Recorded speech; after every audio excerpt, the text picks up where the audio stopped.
So నిన్నటి ఎపిసోడ్లో ఇమ్ము నాకు డ్యూయల్ ఫేస్గా కనిపించాడు. ఎందుకంటే నామినేషన్స్ టైంలోనేమో గ్రూప్ అందరం కలిసి అనుకున్నామని శ్రీజ పేరు చెప్పాడు.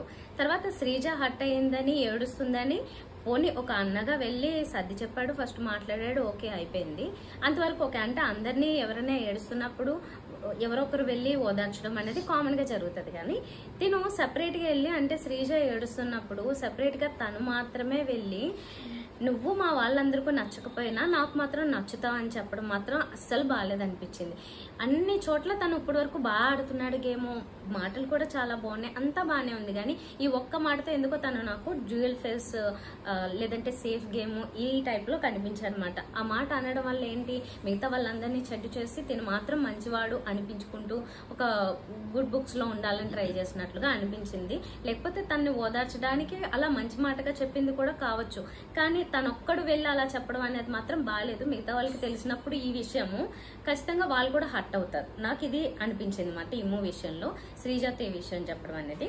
తర్వాత ఇంకా ఎవరెవరికి ఏమేమి గొడవలు ఉన్నాయో సార్ట్ చేసుకుంటూ అయిపోయిన గొడవలు కూడా తవ్వి తీస్తున్నారు.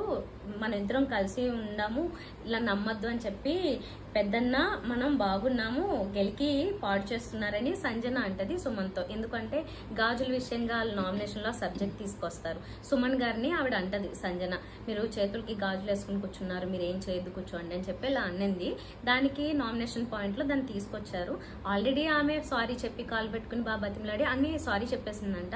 అయినా కానీ వాళ్ళు అదే పాయింట్ని తీస్తున్నారని చెప్పి వాళ్ళు కావాలని రెచ్చగొడుతున్నారు, మీరు కొంచెం మాటలు జాగ్రత్తగా చూసుకుంటూ మాట్లాడండి సరిపోతుంది, నేనేం పట్టించుకోండి వాళ్ళని సుమన్ కూడా చెప్తాడు. సో వాళ్ళిద్దరికి జరిగిన దానికి ఏంటి, వాళ్ళిద్దరికిద్దరు అప్పుడే సార్ట్ అవుట్ చేసుకుంటుంటారు, వాళ్ళ మాటలు పట్టించుకోవద్దని. తర్వాత నెక్స్ట్ ప్రియా శ్రీజ వాళ్ళు ఏమని మాట్లాడుకుంటున్నారంటే, అంటే ఆల్రెడీ నామినేషన్స్ అయిపోయిన తర్వాత పెద్దగా ఏడవడము శ్రీజ, తర్వాత మళ్ళీ దాని గురించి ప్రియా వెళ్ళి మాట్లాడుతున్నప్పుడు వాళ్ళు గేమ్ ఆడుతున్నారా అంట. అంటే వాళ్ళు అసలు అన్ని స్ట్రాటజీలే లేవు, వీళ్ళకే ఉన్నాయి అన్ని కామనర్స్గా వచ్చి, వీళ్ళే ఎక్కువ స్ట్రాటజీలు ప్లే చేస్తున్నారు. కానీ వాళ్ళని అంటుంది ప్రియా, వాళ్ళు గేమ్ ఆడుతున్నారా, మనం జెన్యూన్గా ఉన్నాం అంది. సో అది ఇంకా అంటే జెన్యూనిటీ ఒక్కొక్క పర్సన్కి ఒక్కోలాగా ఉంది అక్కడ. నిజానికి చెప్పాలంటే కామనర్స్ అందరూ జెన్యూన్గా ఉన్నారా అంటే వాళ్ళు ఊరికే పాయింట్లు అనేది మాట్లాడుకుంటూ ఉన్నారు, కానీ వాళ్ళు అసలు హౌస్లో బతకడం అంటే జనరల్గా జీవించడం అనే విషయాన్నే మర్చిపోయారు. గేమ్ ఆడడము మెయిన్ అన్నట్లుగా వచ్చిందే అసలు వాళ్ళు. సో నెక్స్ట్ రీతు పవన్కి అంటుంది, ఆల్రెడీ ఈ సబ్జెక్టు నామినేషన్స్ తర్వాత ఆ రోజే ఏడవడము పవన్తో చాలాసేపు, అసలు నేను ఎందుకు నామినేట్ అయ్యాను తెలుసా, నీ వల్లే నేను నామినేట్ అయ్యాను, ఈసారి నుంచి నేను నిన్ను డెమన్ అని పిలవను పవన్ అని పిలుస్తానని చెప్పడము, నా హార్ట్ బ్రేక్ అయిపోయింది అని ఏడవడము, అంతా కొంచెము డ్రామా ఏడుపులా అనిపించింది. నువ్వు వెళ్ళావని నా తప్పు ఎంతో నేను తప్పు అంతే. ఏమంటుందంటే నా తప్పు ఎంత ఉందో ఈ విషయంలో నీ తప్పు కూడా అంతే ఉందంటుంది. ఇంతకీ సంచాలకుగా తను ఫెయిల్ అయితే పవన్ తప్పు ఎందుకు ఉంది? అది అసలు అంటే తనైతే ఎలాగో బ్యాడ్ అయిపోయింది, తిన్న కూడా చేద్దాం అనుకుంటుందేమో. పవన్ ఎవరు తప్పనలేదు, తనకి అంటే ఆ ఫ్లోలో గేమ్ ఆడేటప్పుడు తనకి తెలియలేదు, కానీ సంచాలకుగా తను వన్ సైడెడ్ ఆడిందన్న విషయం తెలుసు కాబట్టి తనని నామినేట్ చేశారు. తినేమంటది, నేను అసలు ఆ నింద తీసుకున్నది నీ కోసం కదా అంటుంది. మళ్ళీ నేను సంచాలకుగా ఫెయిల్ అవ్వలేదు, కరెక్ట్గా ఆడాను అని ఇంకో చోట అంటది. అంటే తను ఏం మాట్లాడుతుంది, ఏ స్టాండ్ మీద ఉందనేది తనే బ్రేక్ చేసుకుంటూ వెళ్తుంది.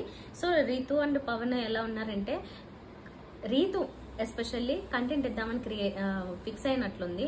అయితే కళ్యాణ్తోనో లేకపోతే పవన్తోనో కొంచెం ఈ లవ్ డ్రామాలు నడిపిస్తూ ఉంది, వాటి మీద ఫోకస్ పెట్టింది. గేమ్ కంటే కూడా ఆమె దీనికే ఎక్కువ ప్రయారిటీ ఇస్తున్నట్లుగా అనిపిస్తుంది.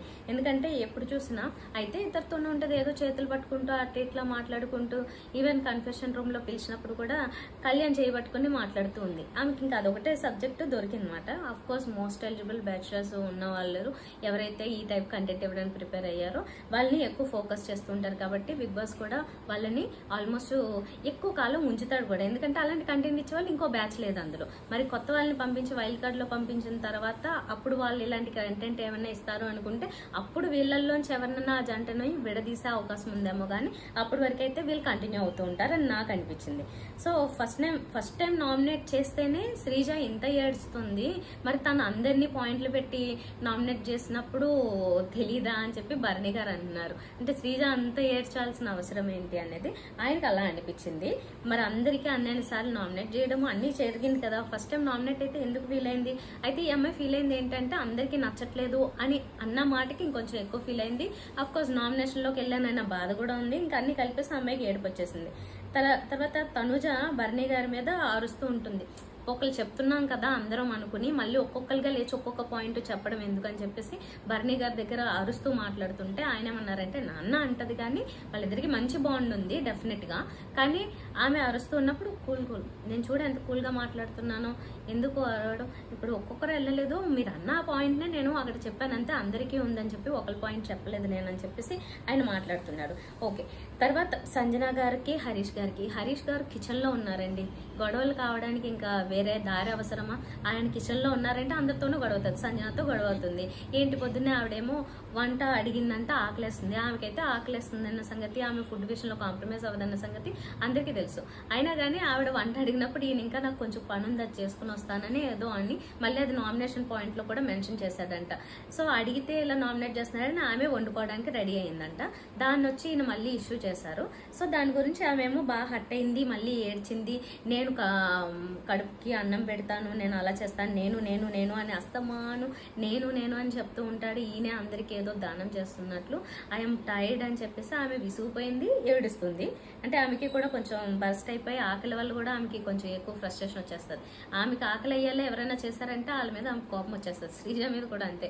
ఫస్ట్ నామినేషన్స్ టైంలో లాంగ్ టైం అక్కడ నిలబెట్టేసి నాకు ఆకలిస్తుంది అన్నా కానీ ముగించమన్నా కానీ నేను ముగించినని అక్కడే నించుంది కదా, తన మీద కూడా ఆ కోపం ఉంది. ఇప్పుడు హరీష్ గారేమో వంట చేయమంటే అది చేయడం అనేసి పోనీ ఏం వండుకుంటుంటేనేమో మళ్ళీ దాన్ని ఇష్యూ చేయడం కూడా ఆమెకి విసుగొచ్చింది. ఇంకా ఆమెకి అందుకని బర్స్ట్ అయిపోయింది, ఏడుస్తుంది.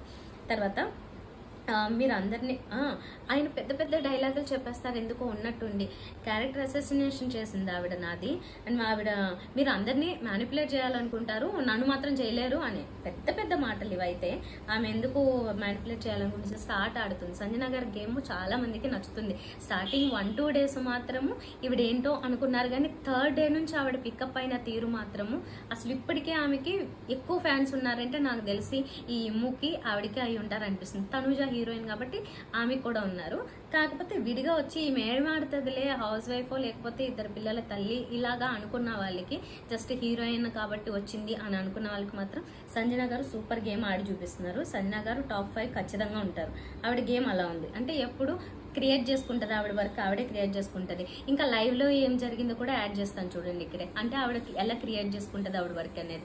బర్నీ గారితో మాట్లాడుతుంది, నేను సీక్రెట్ గా మీకు కొన్ని పని చెప్తాను అది చెయ్యాలి అని. ఆయన మాకు కొంచెం భయపడతాడు కదా, నేను సీక్రెట్ గా అయితే చెయ్యను అలా ఇలా అన్నాడు కాసేపు. కాదు ఇట్లానే చెయ్యాలి, మరి మీరు సీక్రెట్ ఉంచను అంటే నేను ఎందుకు చెప్పడము, నేను చెప్పి చిన్నవి అవి చెయ్యాలి మీరని చెప్పి ఆవిడ ఆయనతో మాట్లాడుతుంది. తర్వాత ఎలాగో ఒప్పిస్తుంది. సరే నేను మాట ఇస్తున్నాను కాబట్టి చెప్పకుండా ఉంటానులే అంది. ఆమె ఏదో ప్లే చేస్తూ ఉంటుంది అన్నమాట. ఊరికే ఖాళీ కూర్చోదు, ఆమె ఏదో ఒకటి ప్లే చేయడానికి ఇష్టపడుతూ ఉంటుంది. సో అది ఆమె అలా మంచిగా కంటెంట్ ఆ రకంగా ఇస్తుంది. ఆమె ఇచ్చే కంటెంట్ మంచిగా ఉంది. అఫ్ కోర్స్ రీతి ఇచ్చే కంటెంట్ కాస్త ఇంకొంచెం డిఫరెంట్ గా ఉంటది, కానీ సరే చూసే వాళ్ళకి కొంతమందికి అది కూడా ఇంట్రెస్టింగ్ గా ఏదో జరుగుతుంది, తిట్టుకోవడానికైనా అది జరుగుతుంది కాబట్టి చూస్తారు. సో ఆ రకంగా ముందుకెళ్తుంది.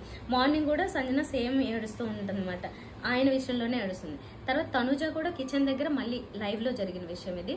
ఆయనతోనే గొడవ, హరీష్ గారితోనే గొడవ. ఎక్కడ అంటే ఏదో పనులు చెప్పే దాంట్లో అక్కడ ఓనర్స్ ని పనికి అలౌట్ చేయకూడదు, కాకపోతే ఇంకా హెల్ప్ అవసరం కాబట్టి టెనెంట్స్ ఎక్కువ బిజీలో ఉన్నారు. వంట దగ్గర హెల్పింగ్ కోసం ఏదో ఫ్లోరాని ఎవరో పెట్టి ఏవో పనులు చెప్పిన దాని గురించి గొడవ అయిపోతుంది వీళ్ళిద్దరికి. అసలు తనుజ హరీష్ ఉన్నారంటే ఇద్దరు ఇన్స్టెంట్ గా అలా గొడవ పడిపోతుంటారు. ప్రతిదానికి వాళ్ళకి ఇమీడియట్ గా కోపం వచ్చేస్తుంది, అంటే ముక్క మీద కోపం ఉంటది కదా, ఆ టైప్ ఇద్దరు అప్పటికప్పుడు అరిచేసుకుంటారు. తర్వాత నాకు మనసులో ఏం లేదని మళ్ళీ కాంప్రమైజ్ అయ్యే టైపే. కానీ ఇన్స్టెంట్ గా అరుచుకునే వాళ్ళు, ఆమెమో ఫుడ్ మానిటర్ అయింది, ఆయనేమో ఫుడ్ వండుతున్నాడు, ఇంకా రోజు గొడవలు ఉంటాయి వీళ్ళిద్దరు అక్కడే ఉన్నారంటే మాత్రం. సో ఇవి వీక్ అంతా కూడా మనం ఇది చూస్తూనే ఉండొచ్చు మాట, వీళ్ళిద్దరికి గొడవలు జరుగుతూనే ఉంటాయి డౌట్ లేకుండా. తర్వాత రీతు ఏమో కళ్యాణ్ చెయ్యి పట్టుకుని ఏదో మాట్లాడుతూ ఉంటది కదా సరదాగా బెడ్రూమ్ లో కూర్చొని. ఆమె ఎక్కువ పని చేస్తున్నట్లు అసలు చూపించరు. ఫస్ట్ అయితే సామాన్లు తోముతూ ఉంది కానీ ఆ గిన్నెలు తోముతూ అప్పుడు కూడా ఎక్కువగా వీళ్ళతో ఏదో ఈ ఏమనాలి లవ్ ట్రాక్లే కనబడ్డాయి కానీ పని దానికంటే. ఇప్పుడు కూడా అంతే. ఇప్పుడు ఇంకా అసలు తను వండర్ అయింది కాబట్టి పని ఎలాగోలేదు. ఇంకా అందరితో మాట్లాడుతూ కూర్చుంటుంది. ఎక్కువగా పవన్తో కూర్చుంటుంది, లేకపోతే కళ్యాణ్తోనే కూర్చుంటుంది. అలా మాట్లాడుతూ ఉంటుంది. సో మాట్లాడుతున్న టైంలో అప్పుడు కన్ఫెషన్ రూమ్కి పిలుస్తారు. అందరూ ఏంటంటే ఊహించుకుంటారు. కాకపోతే పిలిచింది ఏంటంటే ఏదో సింపుల్ టాస్క్. ఆమెకి చికెన్ ఆఫర్ చేస్తారు. ఆ టైంలో ఎవరైనా సీక్రెట్లు చెప్పమంటారు. ఆ సీక్రెట్లో ఏదో చిన్న విషయాలు చెప్తుంది. అవి ఏం పెద్ద ఇంట్రెస్టింగ్గా ఉండవు. మీకు చికెన్ అంటే బాగా ఇష్టం అనుకున్నాను, మీరేం సీక్రెట్లు చెప్పట్లేదంటే అరే తెలుసుకుని వస్తానంటది. తెలుసుకుని రావడానికి వెళ్ళి ఒక్కొక్కరిని ఏదేదో అడుగుతుంది. ఈలోపు శ్రీజ శ్రీజ మంచి దమ్మున్న అమ్మాయి. ఆ పిల్ల మాత్రము ఏదో గెస్ట్ చేసేసింది. లోపలికి వెళ్ళి ఏవో చెప్పినట్టున్నారు, ఎవరు పడకంటారా వాళ్ళు, మీరేం చెయ్యొద్దు అని చెప్పేసి పవన్కి చెప్తూ ఉంటుంది. కళ్యాణ్ చేసేస్తాడు తెంగరోడ్లా అంటే ఆడు కాదు నువ్వు చేస్తావు తెంగరోడ్లాగా, చెయ్యొద్దు, ఆమె ఏమన్నా టాస్క్లు అడిగినా ఇంకోటి అడిగినా చెయ్యొద్దు అని చెప్పేసి గెస్ట్ చేసింది అనమాట. అసలు యాక్చువల్లీ ఇచ్చిన టాస్క్ అయితే అదేం కాదు, పెద్ద టాస్క్ కాదు. అంటే రీతు చౌదరికి ఏదో సీక్రెట్ టాస్క్లు ఇవ్వడాలి ఇలాంటివి అనుకుంది. కానీ అదైతే ఏం జరగలేదు. ఊరికే చికెన్ ఆఫర్ కోసం చేస్తున్న పని అంతే. అందులో పెద్ద మ్యాటర్ అయితే ఏం లేదు. అలాగా ఒక్కొక్కరి సీక్రెట్లు చెప్తూ ఉంటుంది. తనుజ గురించి సీక్రెట్ చెప్పింది. ఇంకా కళ్యాణ్ మీద కొంచెం సాఫ్ట్ కార్నర్ ఉందన్న విషయం చెప్పింది తనుజ కంట. మరి తన అనుమానం ఏంటో తెలియదు. సో అదొక విషయం చెప్పింది. తర్వాత వైల్డ్ కార్డ్ పంపించండి అంటూ ఏమో రిక్వెస్ట్ చేస్తూ ఉంటాడు. అప్పుడే 2 వీక్స్ అయింది. వైల్డ్ కార్డ్ ఎవరికైనా పంపించండి అంటాడు. ఉన్న వాళ్ళతో బోర్ కొట్టేసినట్లుంది, ఇంకెవరన్నా వస్తే బాగుండని రిక్వెస్ట్ చేస్తున్నాడు. బాగుండాలి, నేను బాగా చూసుకుంటానని చెప్పి అడుగుతున్నాడు. తర్వాత పవన్ అంటాడు బయటికి ఎవరు బ్యాడ్గా వెళ్తున్నారో తెలుసా అని చెప్పి పవన్ రీతుని క్వశ్చన్ చేస్తూ ఉన్నాడు. అక్కడ వాళ్ళిద్దరు డిస్కషన్స్ ఇవే ఉంటాయి. ఇద్దరు ఏమో వద్దు అనుకున్న చేసే పనులన్నీ అవే. అంటే అన్ని రకాలుగా అందరి నుంచి ఆల్రెడీ వస్తుంది మీ ఇద్దరు ఏదో లవ్ బర్డ్స్ లా ఉన్నారు అన్న విషయము. అయినా సరే అది మాత్రం ఆపట్లేదు. పవన్ ఆపలేకపోతున్నాడు, రీతు కూడా ఆపలేకపోతుంది. వాళ్ళిద్దరు కిచెన్ లోని మాట్లాడుకునేది ఏంటంటే బయటికి బ్యాడ్గా ఎవరు వెళ్తున్నారో తెలుసా అని. అంటే లవ్ ఒక్కదాని గురించి కాదు, ఇంకేవో విత్ సబ్జెక్టులు అన్ని.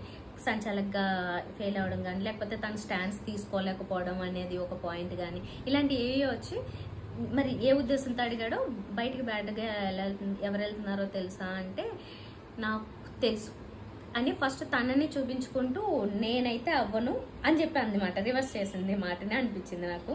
ఎందుకంటే ఫస్ట్ అలా చెబుతూ తర్వాత దాన్ని అమ్మో ఇలా చెప్పుకుంటే నేనే వీక్ అనుకుంటారు, లేకపోతే నేనే ఒప్పుకున్నట్లుంటుందేమో అనేసి నేనైతే అవ్వను, నా గురించి నాకు తెలుసు అని చెప్పేసి మాట మార్చింది. తర్వాత పవన్తో కూడా కూర్చొని సీక్రెట్ తెలుసుకునే పనిలో మళ్ళీ సేమ్ పులిహోర అదే విషయాలు.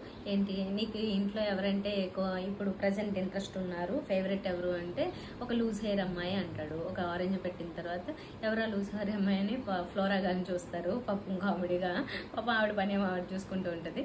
తర్వాత ఇప్పుడైతే ఈ ఫ్రూట్ పెట్టిన అమ్మాయి అని చెప్తాడు. అలా బిస్కెట్లు వేసుకుంటూ పోతున్నాడు.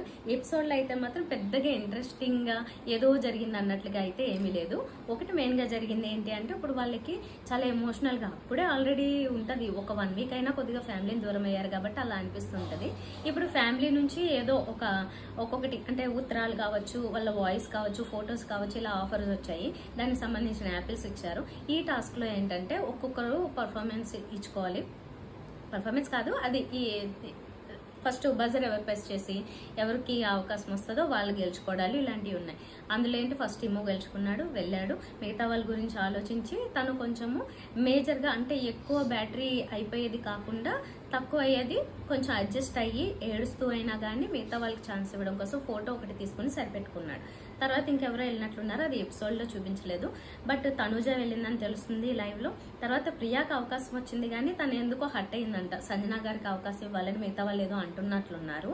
సంజన గారు అనేసరికి నేను హట్ అయ్యాను, నేను లోపలికి వెళ్ళినా కూడా నేను దాన్ని ఆస్వాదించగలిగే పరిస్థితిలో లేను, అందుకే నేను మూడ్ లేదన్నానని చెప్పి రీతుతో మాట్లాడుతుంది. రీతు అడుగుతుంది మాట నువ్వు ఎందుకు వదిలేసుకున్నావు అన్న టైప్లో. సో ప్రియాకి వచ్చినా కూడా ఏదో వదిలేసినట్లుంది. ఏం జరుగుతుందని తెలియదు. సంజన గారు కొంచెం ఎక్కువ ఎమోషనల్గా ఉన్నారు, పిల్లలు ఉన్నారు ఉంటున్నారు ఇంటి దగ్గర అది ఇది అని.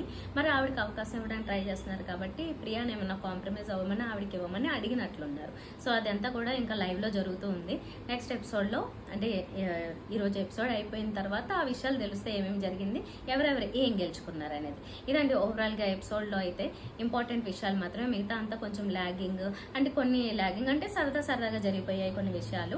ఎలాంటివంటే స్కిట్ చేయడాలు, కొంచెం నవ్వించడాలు, తనుజకి కాఫీ పొడి వస్తే దాని గురించి ఒక స్కిట్, ఇలాంటివన్నీ కొన్ని సరదా విషయాలు. కానీ ఒక్కొక్కరు ఒక్కొక్క చోట ఎట్లా బిహేవ్ చేశారనే దానికి మాత్రం ఇది మేజర్ గా ఇమ్ము కనిపించింది. అలాగా ఫస్ట్ టైం తను నాకు డ్యూయల్ ఫేస్ తో కనిపించాడు ఆ డైలాగ్ అలా చెప్పడం అనేది శ్రీజాకి. ఇది ఎంతమంది నోటీస్ చేశారో నాకు కమెంట్ సెక్షన్ లో మెన్షన్ చేయండి. నేను నెక్స్ట్ వీడియోతో మీ ముందుకు వచ్చేస్తాను. బాయ్.